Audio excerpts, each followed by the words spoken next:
مساجد میں نکاح کا رواج بہت بڑھ گیا الحمدللہ. پنجاب میں بھی ہے مگر تھوڑا کم ہے. دیکھو مسجد کیسی پیاری جگہ ہے, نماز کی جگہ ہے, مقدس جگہ ہے, وہاں کتنا سادگی سے نکاح ہو جاتا ہے, کتنی برکتیں ہیں. تو اس کو رواج دینا چاہیے مساجد میں نکاح کو. عجیب بات ہے, دنیا کی ہر قوم نکاح کرتی ہے اپنی عبادت گاہوں میں. عیسائی کہاں نکاح کرتے ہیں بھئی؟ ہو رہا ہے نا, عیسائی کہاں نکاح کرتے ہیں؟ چرچ میں. ہندو اپنے پنڈتوں سے پڑھواتے ہیں. تو یہ دنیا کی ہر قوم میں ہوتا ہے. آج کل نکاح عدالتوں میں شروع ہو گیا ہے. تو جائز ناجائز کی بات نہیں ہے, جائز تو کہیں بھی ہے. کہیں بھی نبی صلی اللہ علیہ وسلم نے نکاح پڑھایا, کہیں بھی معاملہ طے ہو گیا تو وہیں بیٹھے بیٹھے نکاح پڑھا دیا. لیکن جب کوئی جگہ آپ نے سلیکٹ کرنی ہی ہے تو اس کے لیے سب سے بہتر جگہ کون سی ہے؟ مسجد ہے. تو اس کو رواج ڈالنا چاہیے. اس کی ایک برکت ہوتی ہے, ایک روحانیت ہوتی ہے. اس میں گناہوں کی طرف توجہ نہیں جاتی. بھئی کیا مسئلہ ہے؟ اچھا,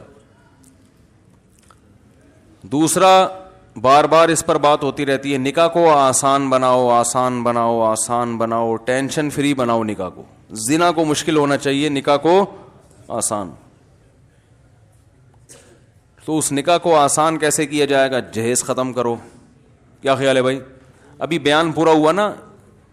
جو اسلام پہ مکمل راضی ہو, تو اسلام میں جہیز ہے. سارا خرچہ اللہ نے کس پہ ڈالا ہے؟ بولتے کیوں نہیں بھائی؟ لڑکے پہ ڈالا ہے. نان نفقہ لڑکا کرے گا, مہر لڑکا دے گا, اور اللہ بھلا کرے گھر کا سامان سارا کون لے کے دے گا؟ لڑکا دے گا. تو سارا وہ اسٹینڈرڈ بھی وہی ہونا چاہیے جو لڑکی والوں کا اسٹینڈرڈ ہے, اس حساب سے. تو سارے خرچے اللہ نے مرد کے کندھوں پہ ڈالے ہیں, اور اللہ نے قرآن میں مرد کی فضیلت اسی بیس پہ بیان کی ہے. الرجال قوامون علی النساء بما فضل اللہ بعضهم علی بعض وبما انفقوا من اموالهم. اب لوگ نیچے بڑھ جائیں نا تو ثواب زیادہ ملے گا. پیچھے لوگ بےچارے کھڑے ہوئے ہیں نا, وہ دیکھ رہے ہیں. تو الرجال قوامون علی النساء, اللہ تعالیٰ فرماتے ہیں کہ مرد کو ہم نے حاکم بنایا ہے. عورت غلام نہیں ہے, محکوم ہے. محکوم میں اور غلام میں فرق ہوتا ہے. دیکھو جو بھی وزیر اعظم ہے, جو بھی صدر ہے, وہ حاکم ہے. ہم کیا ہیں؟ محکوم ہے نا. اب خواتین کہتی ہیں ہم کیا مرد کے ماتحت ہیں؟ تو بھائی جب آپ حکومت کے ماتحت ہو کر اس میں ذلت نہیں ہے, پولیس کے ماتحت ہوتے ہیں نا نیچے لوگ, آپ کا باس آپ اس کے ماتحت ہیں, تو یہ کیا مطلب جو امپلائی ہیں وہ غلام ہیں کیا باس کے؟ بھائی ماتحت ہیں. ماتحت کا مطلب یہ ہے کہ تبلیغ میں جاتے ہیں ایک امیر ہوتا ہے باقی سارے ماتحت. ہو گیا ہم ماتحت ہیں بھائی. تو ہم, یہ تو توہین ہے. توہین کس بات کی ہو گئی؟ دنیا میں کوئی بھی نظام اس وقت تک نہیں چلتا جب تک ایک ذمہ دار اور ایک امیر نہیں ہوتا. تو گھر بھی ایک جگہ ہے نا جہاں لوگ ہوتے ہیں, تو اس میں بھی کسی کو سربراہ ہونا چاہیے کہ نہیں ہونا چاہیے؟ تو وہ سربراہ ہے, اور عورت اور بچے اس کے ماتحت ہیں. تو ماتحت ہیں. تو اللہ نے بیان کیا کہ مرد کو بھی ہم نے زوجہ پہ کیا بنایا ہے؟ حاکم بنایا. عورت ماتحت ہے. تو اب کیوں حاکم بنایا؟ اس کی دو وجہ اللہ نے بیان کی ہیں. ایک بما فضل اللہ بعضهم علی بعض, اللہ نے بعض کو بعض پر ویسے ہی فضیلت دی ہے.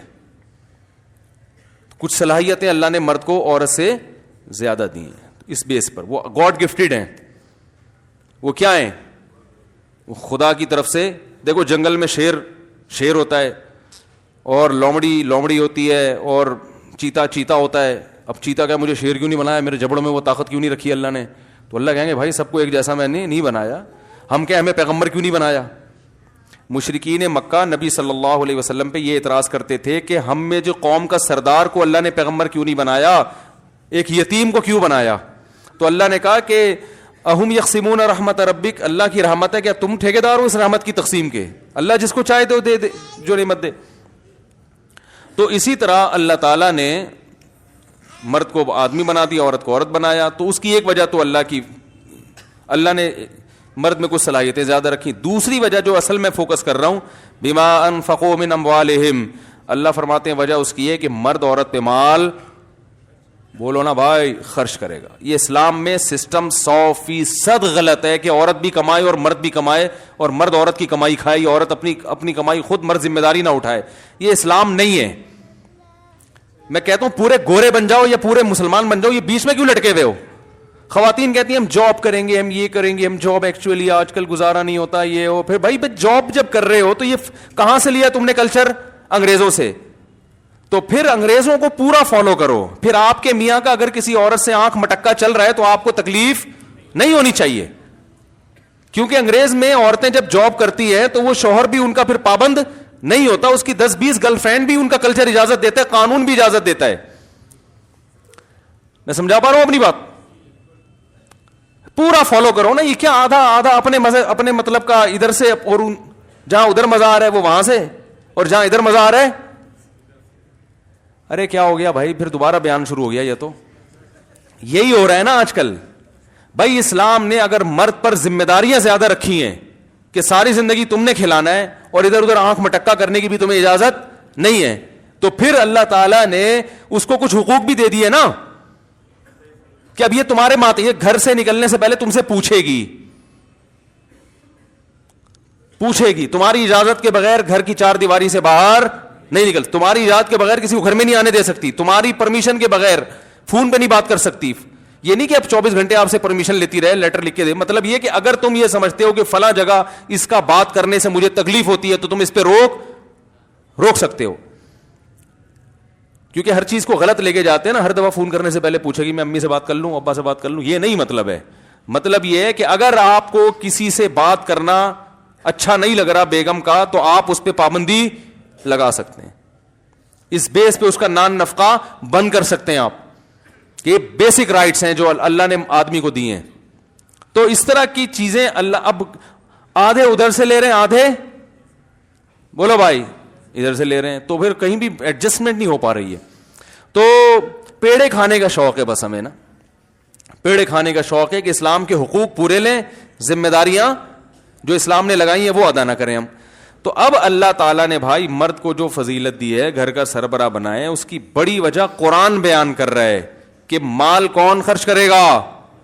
بولو بھائی, ڈبل بیڈ کون لے کے دے گا, الماری کس کی ہوگی, بیگم کے کپڑے جس الماری میں رکھے جائیں گے وہ الماری کس کے پیسوں سے خریدی گئی. بولیں شاباش, سبق ہے, غیرت دلا رہا ہوں, غیرت. بولیں تکیہ کی پیسے کون دے گا, وہ ڈنر سیٹ جس میں پلیٹیں بیگم کھائے, پلیٹوں میں کھائے, پلیٹیں تو نہیں کھائے گی خیر, پلیٹوں میں جو چیزیں کھائے گی وہ پلیٹیں کس کے پیسوں سے ہوں گی, مرد کے پیسوں سے ہوگی. جو زیور اس کے گلے میں ڈلے گا وہ کہاں سے آئے گا بھائی, بولو نا بھائی کیا ہو گیا, آدمی کے پیسوں سے ہوگا. جو میاں ہیں, میاں یا میاں کا ابا وہ اگر سخی ہے تو وہ ابا, یہاں تو ماشاءاللہ ابا بڑے سخی ہیں تو وہ کر رہے ہیں ماشاءاللہ برخوردار کی شادی. تو یہ سارے خرچے اللہ نے کس پہ ڈالے. صوفے میں جو مہمان آ کے بیٹھیں گے تو وہ صوفے کس کے ہوں گے بھائی, چاہے وہ فولڈنگ ہو چاہے وہ قابل فولڈ نہ ہو, وہ آپ کی ہیڈک ہے. لیکن پیسے کس کے ہوں گے اس صوفوں پہ, پیٹی کس کی طرف سے ہوگی. بولو نا, بول, سبق یہ کلاس ہو رہی ہے باقاعدہ. اب آپ اپنی مرضی سے بیٹھے ہیں, میں نے نہیں بٹھایا, جانا چاہے جا سکتا ہے. اب آپ اپنی مرضی سے بیٹھے ہو تو وہ جو ہے نا پلیٹیں کس کی ہوں گی بھائی, چولہا کہاں سے آئے گا, مرد کے پیسوں سے. تو اتنا اچھا مہر کون دے گا, مرد. مہر 25,000 5,000 2,500 ریٹ چل رہے ہیں مارکیٹ میں, اور جہیز ایڈوانس میں 8-10 لاکھ کا پہلے سے پہنچ چکا ہوتا ہے. مہر میں معافی کا آپشن بھی ہے, جہیز میں معافی کا آپشن بھی, وہ ایڈوانس میں لیا جاتا ہے, وہ معافی کا آپشن ہی ختم ہو گیا. تو بھائی ہندو بن جاؤ, پنڈت سے نکاح پڑھواؤ یار جا کے, پتہ نہیں مجھ سے کیوں پڑھوا رہے ہو آپ لوگ, یہ پنڈتوں سے پڑھواؤ نکاح, کیوں مولویوں کو ٹائم ضائع کرتے ہو. تو اور دوسرا مسئلہ کیا ہے کہ کیا ایک بات بڑی خاندانی ذہن میں آئی تھی, نکل ہی گئی یار, کسی نے بددعا دی ہوگی ابھی وہ کہ یار ہمارے راز فاش کر رہا ہے یہ مولوی صاحب, بہت غلط کر رہا ہے. ہاں, نکاح کے موقع پہ کھانا پینا بھی ہوتا ہے, تو وہ کس کے ذمے ہے. بارات کا تو لفظ ہی اسلام میں نہیں ہے, ڈکشنری میں, عربی ڈکشنری میں بارات کا لفظ کیونکہ ایک چیز ہی نہیں ہے تو وہ ڈکشنری میں آئی نہیں عربوں کے. کوئی تھا ہی نہیں نا. یہ عربی تو بڑی فصیح زبان ہے, ہر چیز کا لفظ ہوتا ہے, ہر چیز کے لیے الفاظ موجود ہیں, ایک ایک چیز کے 10 الفاظ ہیں. لیکن بارات کا لفظ عربی میں ہے ہی نہیں, نہ بارات کا کھانے کا لفظ ہے. ولیمہ ہے, ولیمہ یہ کون کرتا ہے بھائی؟ تو نہ بارات کا کھانا ہے اسلام میں, نہ جہیز ہے. وہ لڑکی والے آئے بھائی, وہ نکاح پڑھ کے چلے جائیں, اگلے دن لڑکا پہنچ جائے یا رات ہی کو لڑکا رخصتی کرے, اس کے بعد کھانا کھلا دے اپنے رشتہ داروں کو بھی اور دلہن کے رشتہ داروں کو بھی, بیٹا بیٹھو شاباش. تو یہ ساری چیزیں میں دیکھو یک طرفہ نہیں ہوتا. یہ معاملہ کہتے ہیں نا تالی دونوں ہاتھوں سے بجتی ہے. بعض دفعہ لڑکی والے جہیز نہیں دے رہے ہوتے, لڑکا اور اس کے ابا اس کو مجبور کر دیتے ہیں. بعض دفعہ یہ نہیں لے رہے ہوتے, وہ زبردستی دے دیتے ہیں کہ ہم لوگوں کو کیا منہ دکھائیں گے, قوم کو کیا منہ دکھائیں گے, بیٹی کو کیا دیا. تو یہ منہ دکھانے کے چکر میں پھر اتنی کمپٹیشن شروع ہو گیا ہے کہ ہم نے قوم کو کیا دکھانا ہے. یہ چند چیتھڑے دے کے بیٹی کو بھیج دیا ہے, محبت ہی نہیں ہے بیٹی سے. کیا دیا تم نے؟ ابھی تمہیں سارے بیانات سمجھ میں آئے تھے مولانا صاحب کے. ویسے نماز تو کبھی پڑھتے ہوئے دیکھا نہیں ہے, جہیز میں اسلام نظر آیا. یہ تانے ملتے ہیں نا.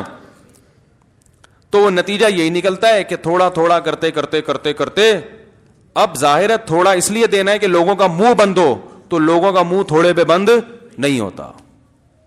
کچھ مثال تو نامناسب سی ہے, چھوڑیں بھی, اتنی بھی نامناسب مثالیں دینا مناسب نہیں ہے.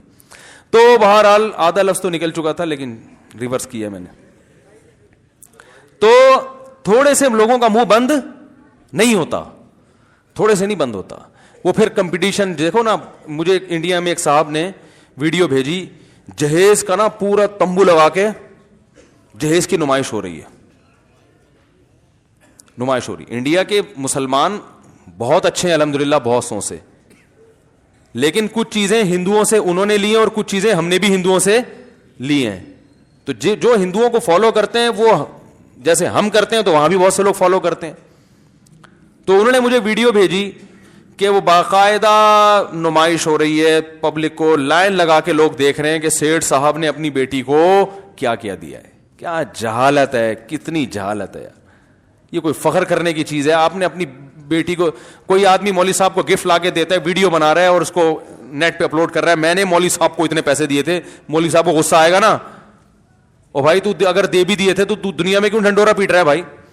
تو بیٹی کو یہ دے رہے ہو تو بیٹی کو بھی غصہ آنا, ابا میں آپ کی بیٹی, آپ نے مجھے دیا تو پبلک کو کیوں بتا رہے ہیں؟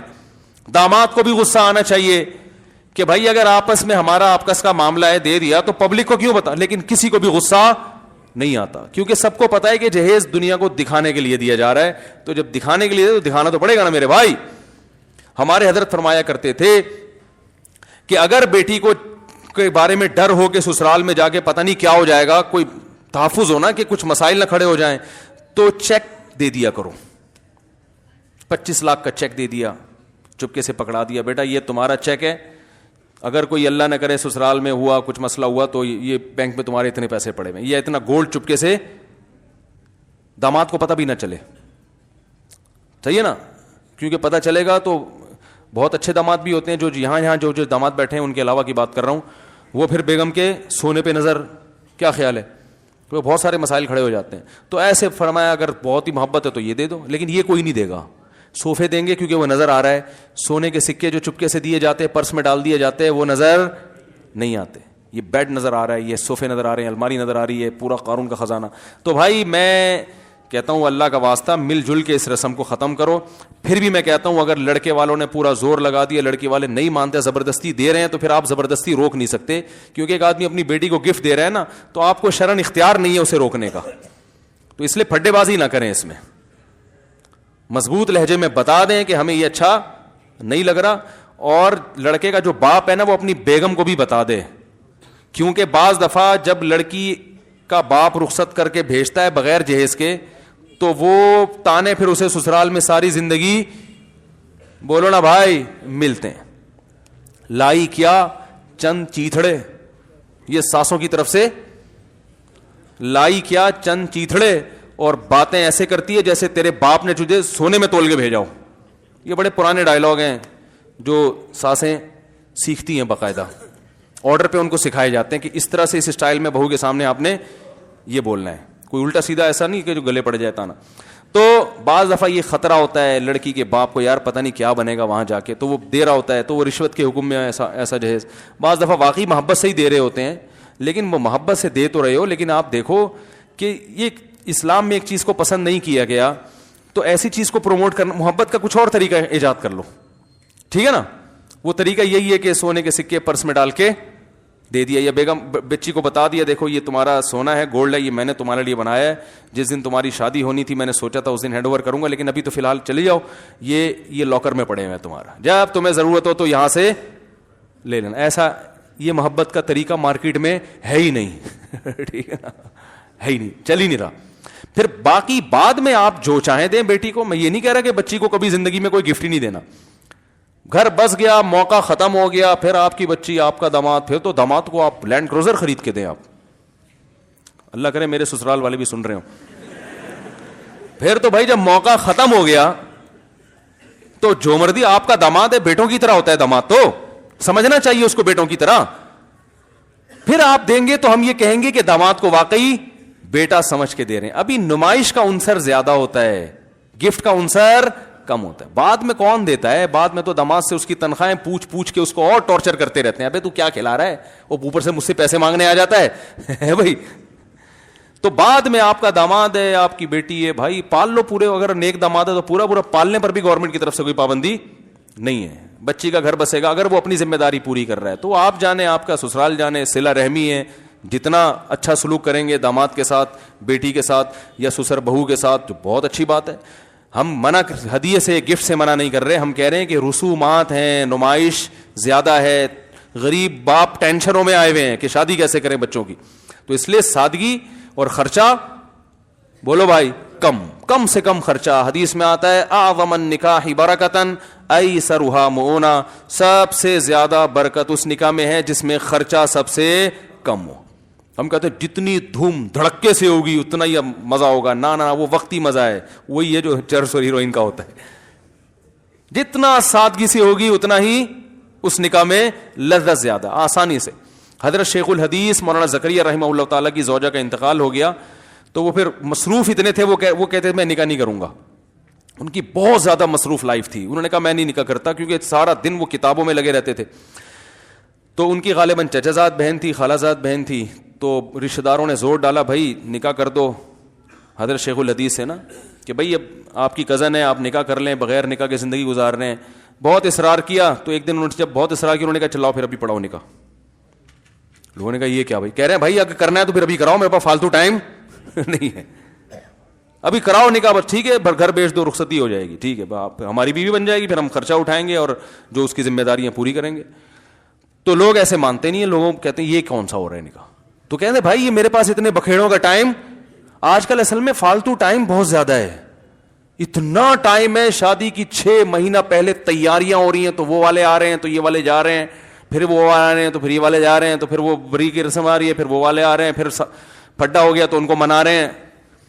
پھر انہیں ایک بات ایسی کہتی تھی جو ان کو بری لگی تھی تو اس کا مطلب تلاش کیا جا رہا ہے ڈکشنری میں، پھر اس مطلب کا صحیح مطلب نکال کے پھر ان کو منایا جا رہا ہے، پھر ڈانٹا جا رہا ہے، پھر یہ ہو رہا ہے. وہ اس میں بسا اوقات منگنیاں ٹوٹ جاتی ہیں. پھر وہ بڑے ٹینشنیں، میں تو بھگت چکا ہوں یہ ساری ٹینشنیں. تو بھائی ٹینشن فری زندگی گزارو. شیخ الحدیث مولانا زکریا رحمۃ اللہ علیہ نے کہا بھائی اگر کرنی ہے تو ابھی نکاح پڑھاؤ، ورنہ جاؤ یہاں سے، ٹائم نہیں ہمارے پاس یہ استخارے نکالنا اور پھر یہ کرنا اور وہ کرنا نہیں ہے. اپنی بچیوں کی شادی بھی ایسے کی انہوں نے. بیٹیاں جب جوان ہوئی تو کچھ نوجوان تھے جو ان کا خیال تھا کہ یہ میری بچی کے لیے مناسب ہے، ان سے بات کی، وہ راضی ہو گئے. تو بڑے فخر سے راضی ہو، حضرت اس سے ہماری سعادت کیا ہو سکتی ہے کہ آپ سے کہ بچیوں سے ہماری شادی ہو. تو ایسے ہی جب وہ راضی ہو گئے تو مجمع میں بیٹھے ہوئے تھے، اپنی بیٹیوں کا نکاح بیان کر رہے تھے. بیان کے آخر میں اپنی بیٹیوں کا نکاح بھی ان لڑکوں سے پڑھا دیا. پھر انہوں نے اپنی آپ بیتی لکھی، اس پہ لوگوں نے تبصرے کیا کیے، اتنے نیگیٹو لوگوں نے تبصرے کیے. ایسے ہوتی ہے بچیوں کی شادیاں، ایسے ہی کچھ چند نوجوان نظر آئے پکڑا دیں. تو بھائی وہ نوجوانوں کی تحقیق تو ان کو پہلے سے تھی کہ یہ اچھے ہیں. جب ہو گئی تحقیق بھائی صحیح ہے تو بس اب کیا الگ سے محفل اور مٹھائی کے ڈبے پارسل ہو رہے ہیں، وہ آ رہے ہیں تو وہ آ رہے ہیں. تو بھائی اب جب کرنا ہے تو بھائی ٹھیک ہے، ہماری بچی ہے، بچیاں تو گھر سے رخصت ہوتی ہیں، چلو بھائی یہ نکاح پڑھا دیا، اب تمہاری امانت ہے، جب چاہے لے جاؤ. اب یہ گھر بن رہا ہے نہیں بن رہا ہے تمہاری ہیڈیک ہے، یہ ہماری ہیڈیک. بولو نا بھائی، نہیں ہے. ابھی تمہاری ہڈی کے گھر میں جگہ ہے نہیں ہے, کمرہ وہ نا اوپر والا کمرہ بن رہا ہے, پھر اس کے اوپر ایک اور بنے گا, واش روم میں ٹائلیں لگیں گی, پھر یہ ہوگا پھر وہ ہوگا. ابے بھائی تمہاری عمریں کتنی ہیں؟ جیسے جیسے عمر بڑھ رہی ہے نا تو ذہن میں رکھو کہ کمزور ہوتے چلے جا رہے ہو. یہ ذہن میں رکھو, یہ بھول جاتے ہیں لوگ, کمزور ہوتے چلے جا رہے ہو. اور جتنی عمر زیادہ ہوگی اولاد اتنی دیر سے پیدا ہوگی. دیر سے پیدا ہونے کا مطلب آپ دادا بننے سے پہلے فوت ہو چکے ہوں گے. یہ سب چیزیں لوگ سوچ نہیں رہے ہوتے. نہ بچیوں کی شادیاں دیکھنی نصیب ہوں گی, نہ بیٹوں کی شادیاں اور بڑھاپے میں دیکھو گے ابا کو ٹی بی ہے, مرنے والے ہیں, شوگر بہت ہائی رہتا ہے, جلدی سے شادی کراؤ تاکہ بچی کی خوشی زندگی میں دیکھ لیں. یہ ہو رہا ہے کہ نہیں ہو رہا؟ اور بھائی ایسی عمر میں شادی کیوں کی تھی کہ آپ نے ٹی بی کے تک پہنچے اور بچیوں کو بیٹوں کی شادیوں کی خوشیاں دیکھ رہے ہو؟ اصل خوشیاں تو جب ہی شروع ہوتی ہیں جب بیٹے جوان ہوتے ہیں. اس خوشی کے لیے جوان ہونا ضروری ہے. خوشی محسوس جوان آدمی کرتا ہے, بوڑھے زیادہ خوشی محسوس کرنے کی طاقت ان میں نہیں ہوتی. جوانی ہے جس میں زندگی کی رنگینیاں ہیں. جوانی میں بیٹوں کو جوان کر کے بہویں لے کر آؤ, داماد لے کر آؤ جوانی میں, لوگوں کو پتہ نہ چلے کہ یہ سسر صاحب ہیں یا ان کے کوئی بھائی لگتے ہیں. ایسا ہونا چاہیے انسان کو. تو یہ سارے جوانی کے کھیل ہیں بھائی. نو عمری میں شادی کرو, اولاد ہو, پھر آپ, اور یہ سب جب ہی ہوگا جب کم سے کم خرچے میں شادی ہو. زیادہ خرچہ کرو گے تو پھر جوانی میں شادی, کیونکہ اس کے لیے پیسہ کمانا پڑتا ہے. ابا تعاون کرتے نہیں آج کل, کہتے ہیں بھائی ہمارے ابا نے نہیں کیا تھا, میں تیرے ساتھ تعاون کیوں کروں. پھر وہ ہوتے ہوتے ہوتے جو 40 سال کی عمر میں جب قرآن کہہ رہے حتی اذا بلغ شدہ, جب انتہائی درجے کی عمر کو پہنچ گیا, اب ریورس ہونا شروع ہو رہا ہے. اس عمر میں جا کے اب کیا کہہ رہے ہیں, چلو اب میں اس قابل ہوا ہوں کہ بحریہ ٹاؤن میں 4-5 پلاٹ میں نے الحمدللہ خرید لیے, ایک شادی میں اڑا دو. اور یہ بھی ہر آدمی اس قابل ہوتا نہیں ہے. اور پھر ظاہر ہے 40 سال میں آپ کو ملے گا بھی 38 سال کا, 37 سال, 36.5, اس سے پیچھے تو مشکل ہے.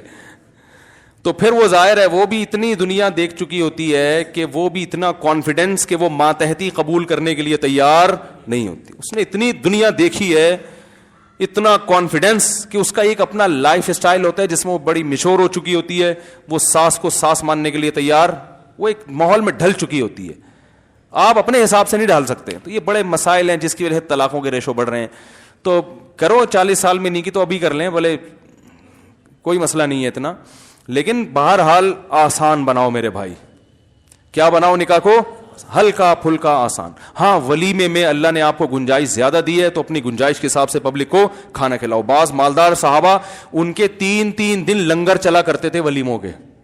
مغیرہ ابن شعبہ رضی اللہ عنہ بڑے مالدار تھے, جب نکاح کرتے نا تو لنگر کھول دیتے لوگوں کے لیے, کھولے عام 3 دن تک کھلا لنگر چلے گا, جس نے کھانا ہے آ کے کھائے. بڑا دسترخوان لگاتے تھے.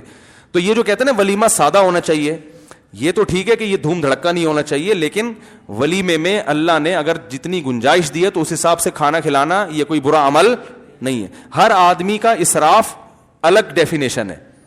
اسراف کی ڈیفینیشن یہ کہ اپنی چادر سے زیادہ پاؤں نہ پھیلاؤ. تو ہاں اگر چادر ہے تو جتنی چادر ہے اس حساب سے پاؤں پھیلاؤ, تو وہ کر سکتے ہیں. اللہ تعالیٰ عمل کی توفیق عطا فرمائے. لاؤ بھائی جلدی سے نکاح فارم لکھ رہا ہوں. اچھا بھائی, دلہن اور اس کے والد کا نام سدرہ سلطان بنت محمد سلطان. دلہن کے وکیل کون ہیں؟ آپ ہیں. اچھا ماشاء اللہ. جناب آپ نے مجھے اجازت دی ہے کہ میں سدرہ سلطان بنت محمد سلطان کا نکاح محمد زہیر, بھائی یہ ہونے دو, سدرہ سلطان بنت محمد سلطان کا نکاح محمد زہیر ولد محمد رفیع سے 1 تولے سونے کے عوض میں کروں, اجازت ہے آپ کی طرف سے؟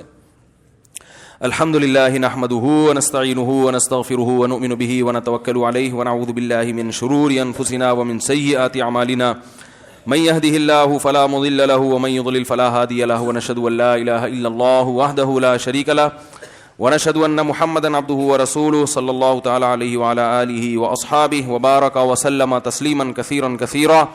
اما بعد فاعوذ بالله من الشيطان الرجيم. بسم الله الرحمن الرحيم. يا ايها الناس اتقوا ربكم الذي خلقكم من نفس واحده وخلق منها زوجها وبث منهما رجالا كثيرا ونساء واتقوا الله الذي تساءلون به والارحام ان الله كان عليكم رقيبا.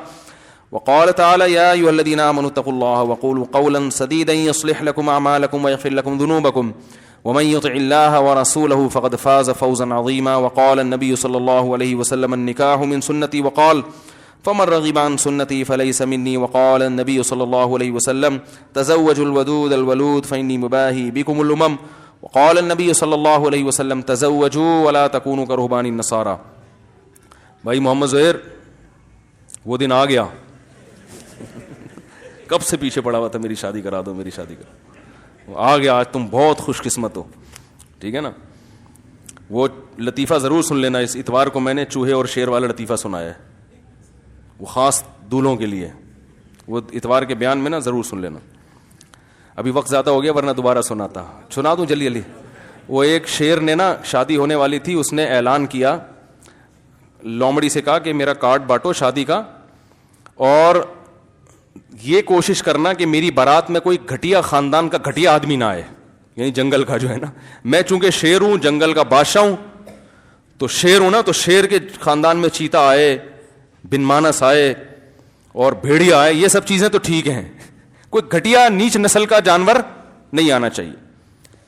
اب کیا ہے جناب, وہ جب بارات جا رہی ہے تو بارات میں دیکھا کہ ایک چوہا ناچ رہا ہے, بڑا ڈشن کر کے نا خوب گھوم رہا ہے, رقص کر رہا ہے اور بڑا ناچ رہا ہے. وہ شیر دولہا بنا ہوا بیٹھا تو اس کی نظر پڑ گئی چوہے پہ, غصے سے لال پیرا ہونے لگا نا. اس وقت تو اس نے کچھ نہیں کہا, اس نے کہا ابھی دیکھو شادی ختم ہوئی پھر میں پکڑتا ہوں اس لومڑی کو, پکڑتا ہوں میں, یہ کیوں اس گھٹیا جانور کو کیوں آنے دیا اس میں, شیر کی شادی ہو رہی ہے, مذاق تھوڑی ہے.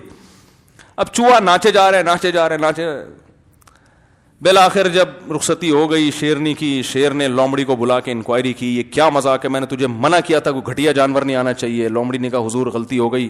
شیر نے کہا گرفتار کر کے لاؤ چوہے کو. چوہے کو گرفتار کر کے لایا گیا. شیر نے پوچھا تجھے شرم نہیں آتی, تو میری شادی میں ناچ رہا ہے. تو چوہے نے کہا زیادہ شور نہیں مچا, شادی سے پہلے میں بھی شیر ہی تھا. شادی سے پہلے میں بھی, ابھی جب ہو جائے گی نا یہ ساری اکڑ, یہ پھونپھا جو ہے نا تیری بھی ختم ہونے والی ہے تھوڑی دیر میں. تو بھائی یہ لطیفہ سن کے شادی کر رہے ہو نا, صحیح, اللہ تعالیٰ برکت دی بھائی ان کے نکاح میں. اچھا جناب, محمد زہیر ول محمد رفیع, میں نے 1 تولہ سونا کے عوض میں آپ کا نکاح سدرہ سلطان بنت محمد سلطان سے کیا, آپ نے قبول کیا؟ زور سے ذرا, ماشاء اللہ, اللہ تعالیٰ برکت دے جی. خوب, الحمدللہ رب العالمین والعاقبۃ للمتقین والصلاۃ والسلام علی رسولہ الکریم وعلی آلہ وصحبہ اجمعین.